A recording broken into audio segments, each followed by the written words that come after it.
처음에 저희 방송에 나오셨을 때 하고 지금하고 좀 많이 달라졌어요? 처음에 나왔을 때 하고요. 네. 네. 네. 어때요? 지금도 막 이렇게 업되는 거 아닙니까? 너무 좋아하는 것 같은데? 아닙니다. 말은 못하고? 아닙니다. 아니.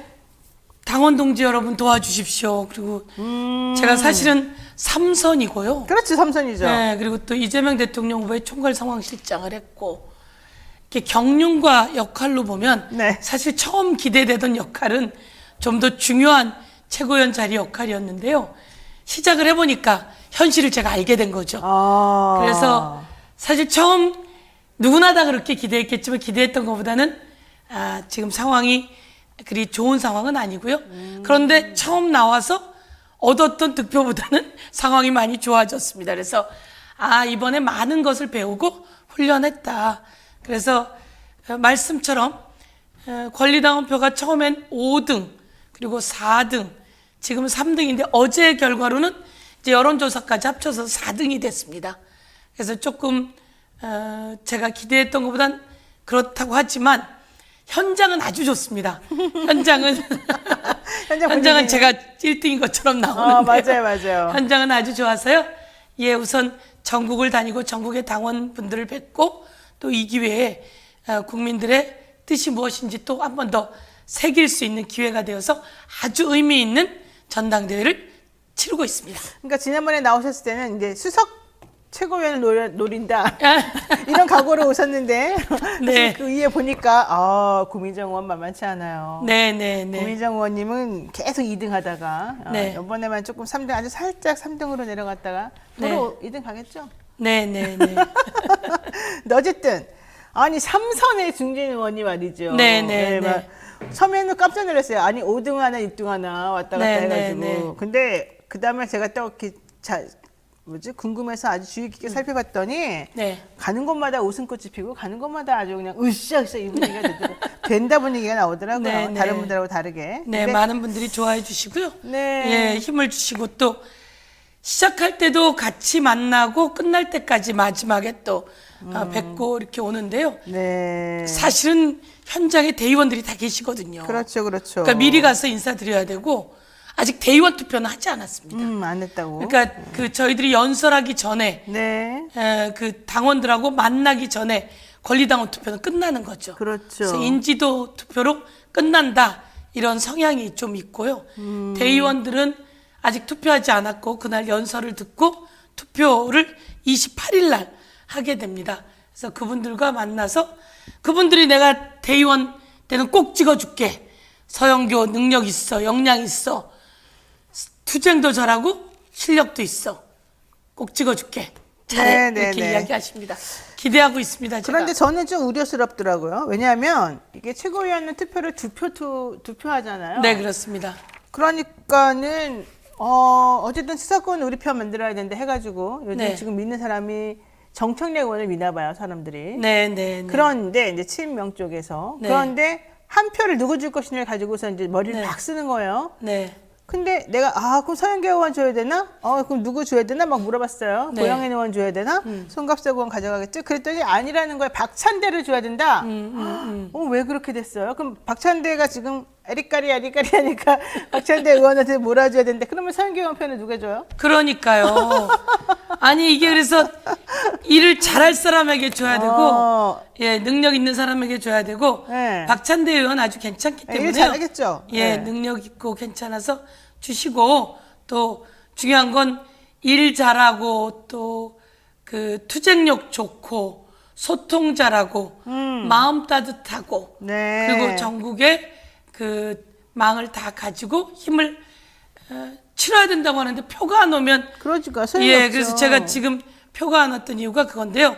이번에는 전략적으로 서울을 대표하고 경기도를 대표하는 수도권을 대표하는 서영교에게 힘을 좀 주셨으면 좋겠다 이렇게 말씀드리고요. 알겠습니다.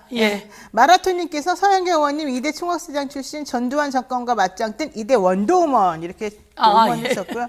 제가 안 그래도 또 정청래 의원 만났잖아요. 정청래 의원이 저보고 막 엄살을 피우시면서 야, 나 이러다가 안 되겠어. 나한테 표 안 준대 다들 이러는데 내가 좀 그래서 나와버렸어. 실제로 정청래 의원에게 표가 많이 가기 때문에 서영교에게 표를 모아주시면 훨씬 더 의미 있게 일 잘하겠다 말씀드리겠습니다. 자, 어쨌든 중요한 건 이제 그 얘기 대강 해봤고요. 네. 이거 좀 기분 나쁜 말인 것 같은데 제가 궁금해서 여쭤봐요. 경고를 먹으셨다고요? 네네네. 무슨 경고 왜 먹었습니까? 공보물에 제가 국행정안전위원회 위원장을 했거든요. 네. 그럴 때 경기도지사이자 대통령 후보였던 이재명 도지사 국정감사를 제가 했던 행정안전위원장입니다. 그때 행안위원장을 했잖아요. 행안위원장에서 아주 국정감사를 잘했다고 잘했죠. 평가를 받았으니 자기가 했던 역할을 공보물에 실는 게 도대체 뭐가 문제인지 알 수가 없는 거고요. 저는 그런 걸 실으면 안 된다라고 하는 그 내용을 들어본 바가 없습니다, 실제로. 그리고 예비 경선을 하고 나서 둘이 꽃다발 받은 장면이 있어요. 예비 경선에 당선되고 그 사진을 실은 겁니다. 그러니까 두 개의 사진을 실은 건데요. 이 사진을 실은 걸 가지고 저희 공보물에 실으면 안 된다 이런 얘기는 저도 들어본 적이 없고 사전 설명을 들었던 저희 보좌관도 들어본 적이 없는데요. 선관위에서 연계하면 안 된다 이런 얘기가 있었나 봐요. 다른 후보랑 연계하면 안 된다. 저는 들어보지 못했지만 그래서 우리 이걸 공보물을 만들었던 사람이 선관위에 간 거죠. 네. 실무자를 만나서 이거 안 됩니까? 라고 했더니 요건 일했던 사진이잖아요. 그러니까 판단할 수 없다라고 했다는 겁니다. 그래서 저희 이게 어차피 인쇄물은 나왔고 신고 들어오면 판단하겠다 이렇게 얘기했다는 거예요. 그러니까 우선 인쇄물은 나왔고 이것을 홍보물을 뿌렸는데 이게 원래 취지가 그겁니다. 그 옆에 이렇게 써 있어요. 공직선거법 몇 조 몇 항에 준한다. 공직선거법 보면 공보물에 타 후보하고 연계하는 사진을 쓰면 안 된다 이런 내용이 그렇죠. 없습니다. 그렇죠. 그런데 마치 제가 이제 타 후보랑 일부러 연계한 것처럼 저는 노무현 대통령님의 청와대 춘추관장을 했기 때문에 네. 그 사진도 실었고요. 문재인 대통령님 시절 원내수석을 했기 때문에 그 사진도 실었고요. 그리고 또 이재명 후보하고는 국정감사했던 사진을 실었던 알겠습니다. 건데요. 그래서 이 부분에 대해서는 앞으로는 이런 일이 있었으면 안 된다고 생각하고 네. 선관위의 이런 규칙도 이번에 처음 만든 규칙이라고 합니다. 그래서 저희들에게 제대로 전달되지 않았다 이렇게 말씀드릴 수 있을 것 같습니다. 어쨌든 경고는 먹었다. 자, 이거 하나 여쭤보겠습니다. 이번 네. 호남 경선 투표율이 참 안습이에요. 민주당 진짜 위기 아니냐. 호남에서 맞아도 너네를 버린 거 아니냐. 왜냐면 30% 되니까. 자, 호남 권리당원의 온라인 투표율이 게다가 10%대다. 아까 30% 이제 전체적으로 하는 말이고. 이거는 온라인 투표율만 따져보니까 호남 권리당원은 10%밖에 안 되더라. 이야, 이거 왜 그러는 겁니까? 이제 열의가 식은 겁니까? 그렇지 않습니다. 네. 권리당원은 대선 또는 국회의원 선거 그리고 지방선거를 앞두고 모집하는 권리당원들이 많죠. 그러면 호남에서는 지방선거의 경쟁자들이 치열했습니다. 지방선거를 앞두고 그 지역을 위해서 권리당원을 많이 모집했던 거죠. 네. 그리고 이분들이 이제 최고위원 선거에는 지방선거만큼 열의가 없기 때문이다 이렇게 보시면 될 것 같고요. 이 전체 권리당원이 그래서 관심이 없다거나 이렇게 보기보다는 전략적으로 투표를 하기 때문에 네. 이제 그 이재명 후보 그리고 다른 최고위원들에 대해서는 아주 중요한 시기다라고 한다면 전략적으로 올인을 하실 거고 지금은 이제 지방선거가 끝났기 때문에 조금 투표율이 저조하지 않았나 이렇게 볼 수 있을 것 같습니다. 그냥 대선 지선 치르면서 힘들어서 그런 거다. 지방선거 권리당원들이 많았다고 생각하시면 됩니다. 그렇군요. 네. 지방선거를 앞두고 권리당원을 모집하는 거죠. 그렇죠. 네. 그렇죠. 자, 요거 하나 여쭤볼게요. 어차피 이제 당대표는 이재명 후보로 정리가 되는 느낌이 나잖아요. 네. 추석 때 뭐 결국은 이제 이재명이 잘할 거냐 못할 거냐 뭐 이런 얘기를 많이 하게 될 텐데 이 후보가 당대표가 된다고 이제 치고 그 이후가 사실 더 중요하게 됐어요. 예, 민주당하고 대통령 지지율이 어떻게 되느냐에 따라서 9월, 10월 정치권 판세가 달라진다 이런 얘기도 하는데요. 어쨌든 중요한 건 최고위원으로 나오셨으니까 네. 일단은 추석 때 그들의 민심을 어떻게 잡을 것이냐. 왜냐하면 지금 3등이긴 한데 네. 또 나머지 분들이 좀 뒤집어질 가능성이 좀 있잖아요. 아직 퍼센테이지가 완벽하게 딱 벌어지는 4등입니다. 여론조사까지 해서.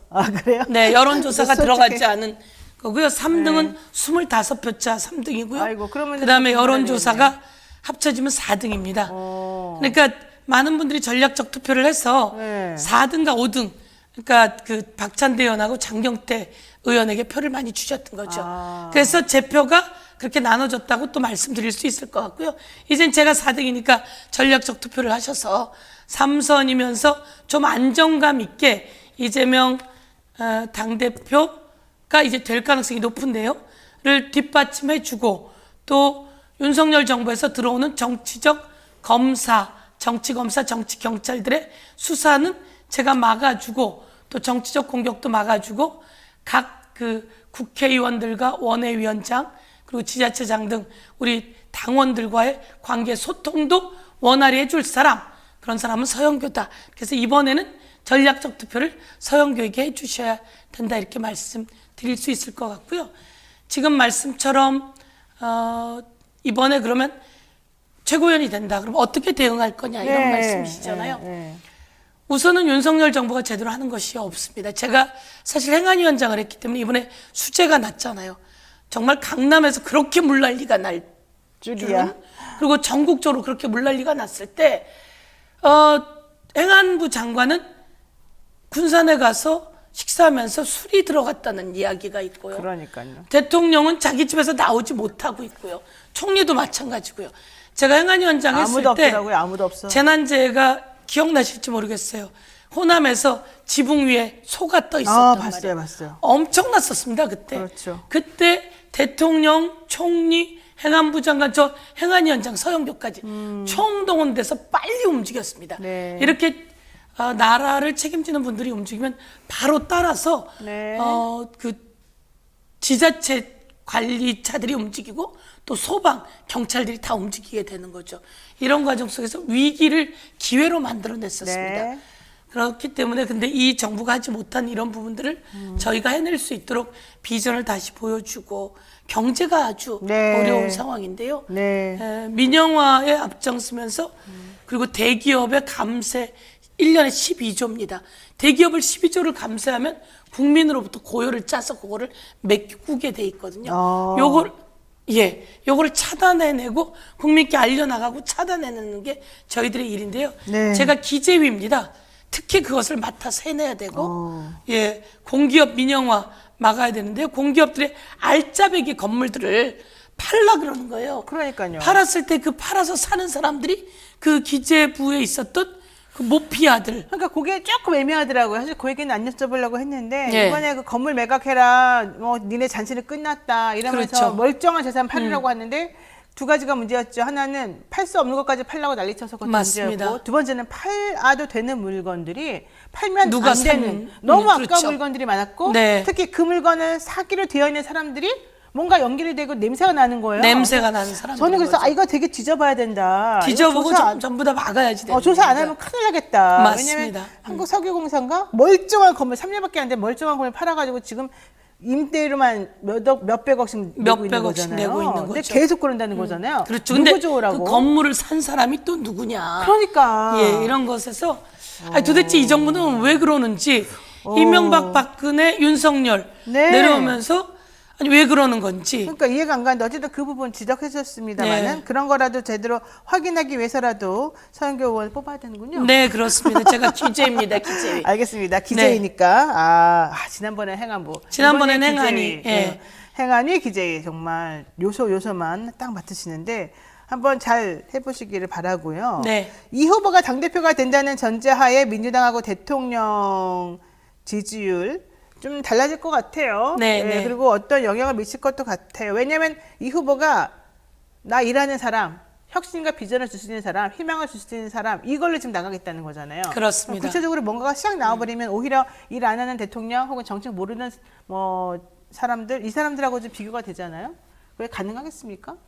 우선 이재명 후보하고 제가 이번에 대통령 선거도 같이 하고, 그리고 또 이번에 최고위원 후보로 나가서 뛰면서 참 비슷하다는 생각을 많이 했습니다. 성격이요? 아니 뭐가? 일하는 것이죠. 일하는 스타일이. 그러니까 우선 왜 이재명 후보가 저렇게 지지율이 높으냐라고 한다면, 세월호가 터졌을 때 가장 먼저 깃발을 들고 와서 아이들 구해야 된다라고 했던 사람이 이재명입니다.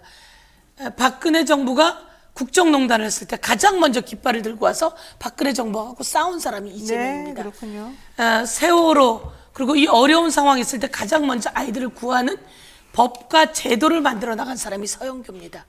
국정농단이 일어났을 때 청와대에 숨어있던 네. 최순실을 이 세상 밖으로 끄집어낸 게 서영교고, 알겠습니다. 특별감찰관제 이야기하잖아요. 특별감찰관 제도라고 하는 제도를 만든 사람이 서영교입니다. 제가 사개특위 당시에 간사였습니다. 특별감찰관제를 그때 공수처하고 특별감찰관제 저희가 요구했는데 공수처는 이번에 됐고 특별감찰관제를 만들어내서 따낸 사람이 서영교인데요. 그때 이석수가 국정농단 우병우 박근혜 최순실을 이 세상 밖으로 끄집어낸 사람이 서영교입니다. 예. 그래서 그런 그 두 분이서 이제 합의 맞아가지고 잘 해나갈 수 있다. 네. 싸움을 잘하고 일을 잘할 사람. 싸움을 잘하고. 네, 좋습니다. 또 다른 얘기 한번 들어보겠습니다. 시간이 없어서. 여론조사 기관 한국갤럽이 19일 발표한 결과에 따르면 정당 지지도가 또 뒤집어졌어요. 네. 저번에는 민주당이 올라가는 것처럼 나오더니 이제는 국민의힘이 올라가는 것처럼. 물론 퍼센테이지는 오차 범위 아닙니다만은 이거 어떻게 보십니까?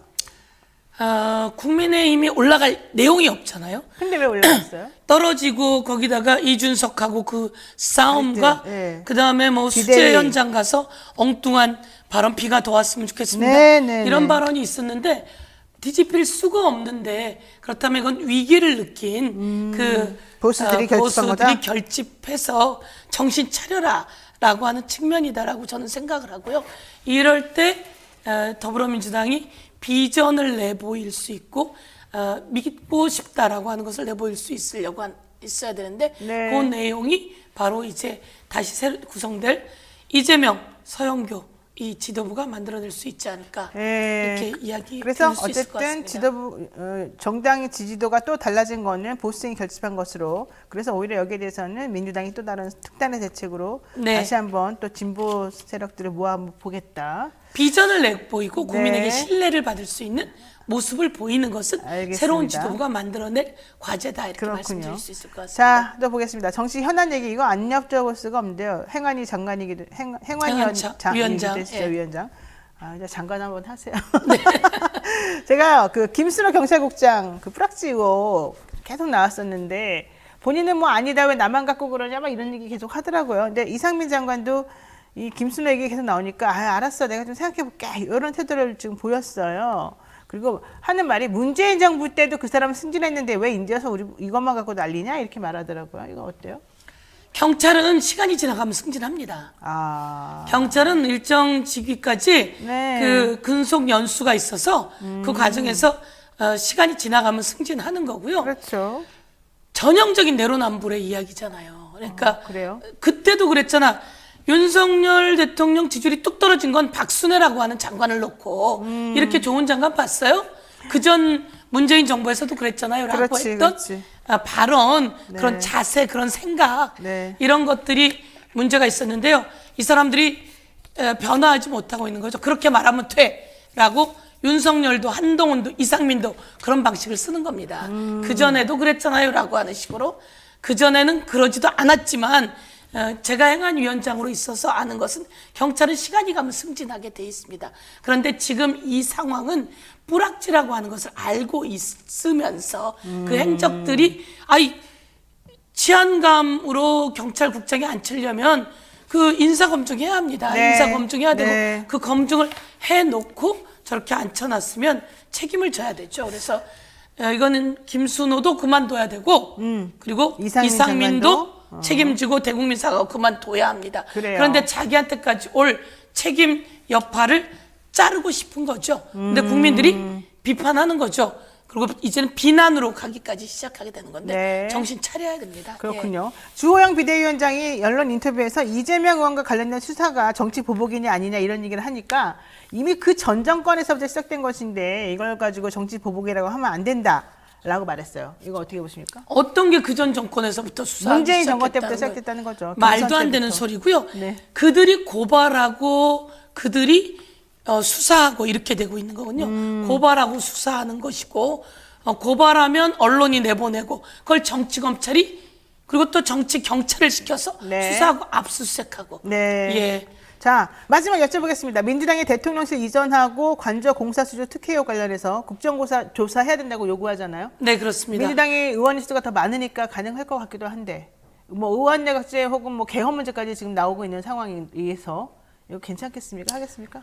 아니 국정조사는 뭐 의원 수가 많건 적건 간에 상관없어요? 의혹이잖아요. 네. 의혹이 두드러지고 있고 현실로 나타나 있고 사실로 증명돼 나가는 과정들이 많습니다.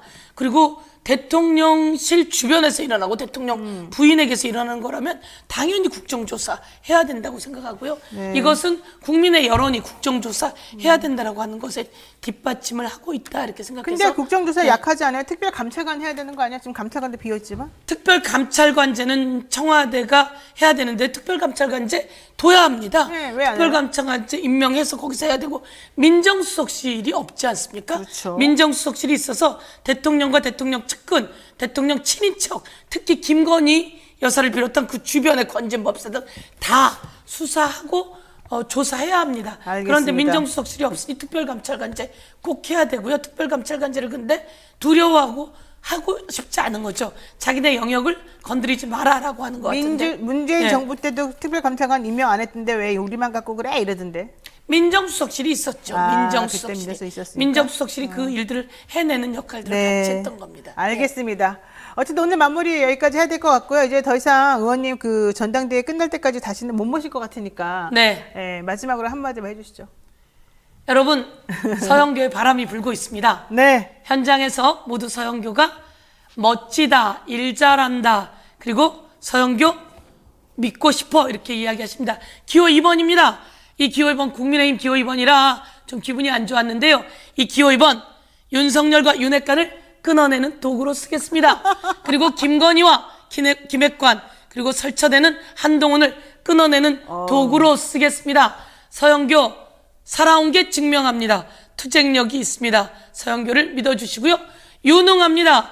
국회의원 300명 중에 법안 통과 1등 했습니다.